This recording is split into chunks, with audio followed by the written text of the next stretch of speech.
Welcome back to A.M.B Garage. Now, it's been a little while since I did the initial video of the overview of the audio setup I'm planning for this Ford Fiesta, and I wanted to make a little update video of what I've done so far and really the phase one of this whole project. Now, before I get into the subwoofers and all that stuff, I really wanted to discuss, first of all, the head unit.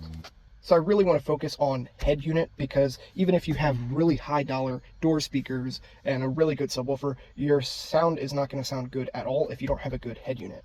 Now there's two main components that determine a good head unit. There's the DAC and there's the preamps. Now there's one main connector and wiring cluster that plugs into your head unit. One of these wires controls the input power to your head unit. That's what turns it on, all that fun stuff. And then there's four wires that go to each of your door speakers. Now that's all fine and dandy, but when you're using an external amplifier to power a subwoofer or whatever, you need signal coming out of here, and then you connect a wire from here all the way back to your amplifier. This is called the preamp. That's what little RCA jacks in the back of these that provide the signal. And there's a whole bunch of different specifications for these preamp outputs.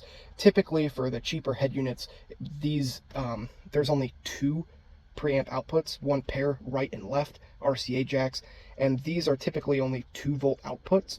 Now this head unit has 3 pairs of right and left RCA outputs, and they're each at 4.8 volts. So keep in mind, the higher the voltage, not only the louder signal it is going to be, but it's the higher the voltage, the less resistance it has going through the RCA input wire.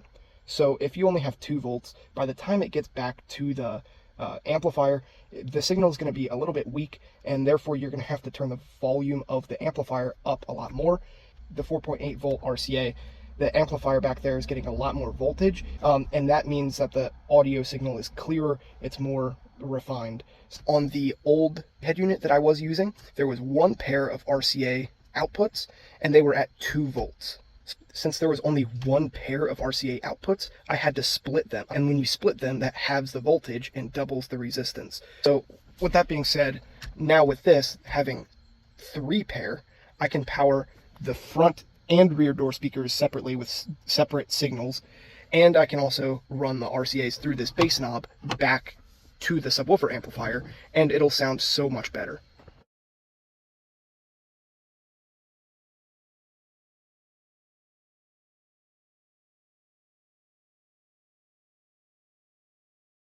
Now, when you're running Bluetooth, you have compression for the audio file in order to send it out through a wavelength. But then when the head unit receives it, it converts the wavelengths of the Bluetooth to analog signal pulses. If you have a really crappy DAC, it's going to compress the Bluetooth wavelengths even more before it sends it out to analog. If you have a really good DAC, there'll be minimal losses when converting the Bluetooth to analog. This one says Bluetooth here, but that's kind of vague because the DAC in here is barely able to process the Bluetooth, and it compresses it so much that you can really tell a massive difference. Even though it has really good preamp, it sounds awful. Now, typically, phones that do not have an aux cable output do not have a DAC built in. So when using one of these USB Type-C or Lightning cable to aux adapter, it has a DAC built in. But obviously the DAC in a $4 USB Type-C to aux adapter, the DAC in here is going to be a lot worse than even the cheapest head units. So this really is not a good alternative to Bluetooth. So what you really want to do if you're using Bluetooth is you really want to get a standalone DAC that will do really well, or buy a really expensive head unit that has a really good DAC built into it. Or there's one other option, and this is actually the option I'm opting for. Really old phones used to have aux cables built into them, and because of that, they also had DACs built into them. And if you look at some of the specs of the newer phones that also had aux cables, I'm talking the DACs in those are top notch in a phone that you can buy on Marketplace, Craigslist, even anywhere else online for like $20. And all you have to do is just get a traditional aux cable that goes directly from your phone and plug it into your head unit. When you plug an aux input through the head unit, it doesn't do any sort of processing through the head unit if the signal is already analog. If you have a really good DAC built into your phone and you plug it through here, this is not going to compress that analog file any further. So that's pretty cool. So I just have, luckily I found a really old phone that we used to have that has a DAC built into it, and it is a freaking good DAC. The specifications, the signal to noise ratio is 130 decibels, which is actually immaculate. Like, it's really good, on par with, as I said before, $500, $600, $700 DACs that I could find. So that should provide really good audio signal to my amplifier and speaker.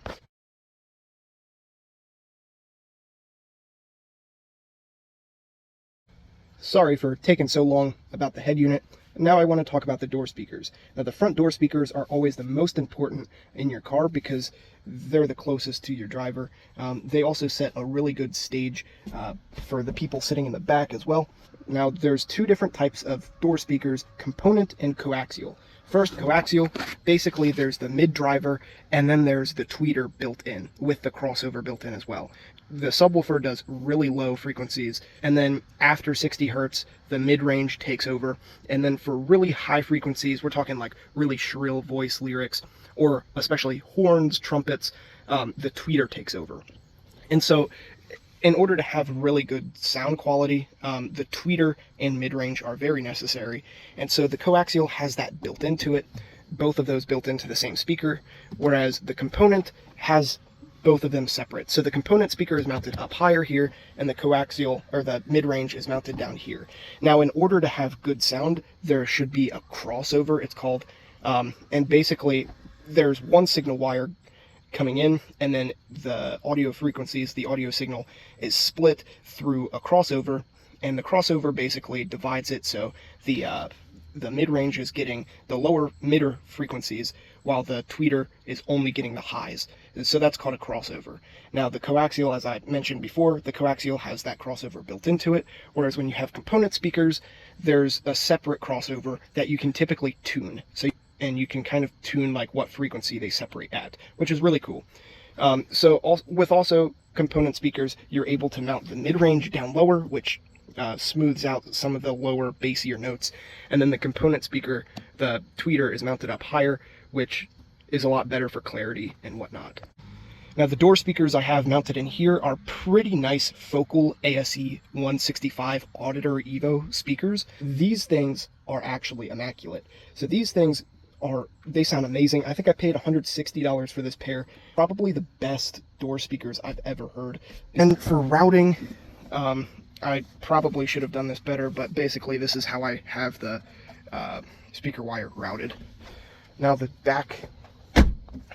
rear door speakers, I just have coaxials in here. As you can see, there's really not a good place to mount the tweeter up here, but I have the Focal ACX 165 Auditor Evo coaxials back here. Now, one thing I do want to note, you really want to pair your rear door speakers with your front door speakers. So since I'm using Focal component speakers up front with a Silk Dome tweeter, you really want to use really the same brand coaxial speakers for the rear with the same material tweeter. So since I'm using the Silk Dome tweeter up front, I'm using a Silk Dome tweeter in the back. And when doing so, when using the same brand and the same tweeter, the crossovers are also somewhat similar, and the sound is pretty similar as well. So if I used like aluminum steel dome tweeter in the back with the Silk Dome tweeter up front, it would sound really shrill in the back while it's softer up front, and you really don't want that. Now, typically you can set the bias, you should set the bias so it's really like 40-60, 60% of the sound's coming up from up front, 40% is coming from the back, and when doing so, you really want the same tone all around, so you don't really notice the back when you're sitting up front, but there's just enough volume in the back to where it doesn't draw attention. I mean, because you notice an absence of volume when you're sitting up front, and you're like, huh, that's weird, I'm not sensing anything from the back, it sounds kind of dead back there. So that's really just the purpose of the back door speakers, is to kind of support the fronts a little bit. And if you have anybody sitting in the back, they're not going to be like super overwhelmed by the subwoofer in the back. And this is the amplifier that I'm using to power the two door speakers, or the four door speakers. This is an Alpine MRV F400. This is a Japanese-made Alpine amplifier, 4-channel. So it has all of these inputs and all that stuff, and a lot of the settings that you don't find on most newer amplifiers. Now, this amplifier is cool because the inputs, I can have a channel 1, channel 2, channel 3, and channel 4 inputs all separate. Or if I only have one pair of RCAs, I can just put those right there, and then it doubles the right and the left.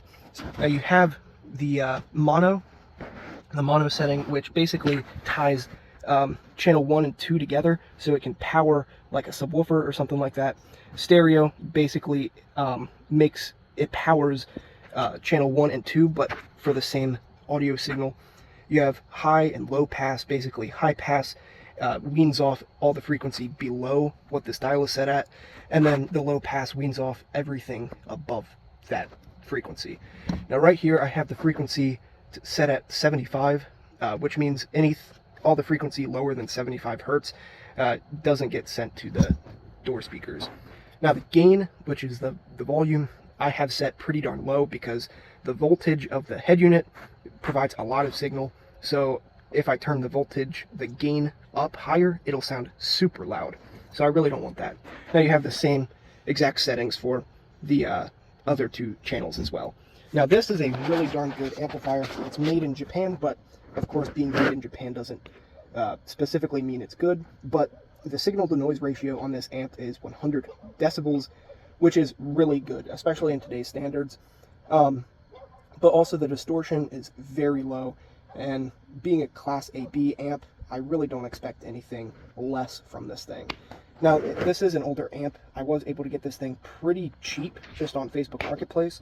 I've seen them around a lot cheaper, but this is definitely a slept-on amp. I saved the best for last, the subwoofer and amplifier. Now, obviously, these two aren't what I originally had planned. I'm planning a Scar EVL 18 subwoofer in a 6 cubic foot ported box. I already have the subwoofer, and I already have the MDF board to build the box. I'm working out a few kinks for the design of the box, the porting numbers, all that fun stuff, but it should fit in here quite nicely. Now, the box I have designed, so I'll have to remove these two, probably put them underneath the seat, but with the seats folded up, it should take up this whole trunk capacity right here.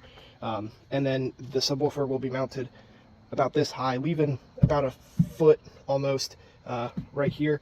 The subwoofer will be angled a bit, I guess, towards the back, so it'll reverberate off this back glass piece here, and then it'll go into the cabin. That's probably the best course of action, the best design so far that I've come up with.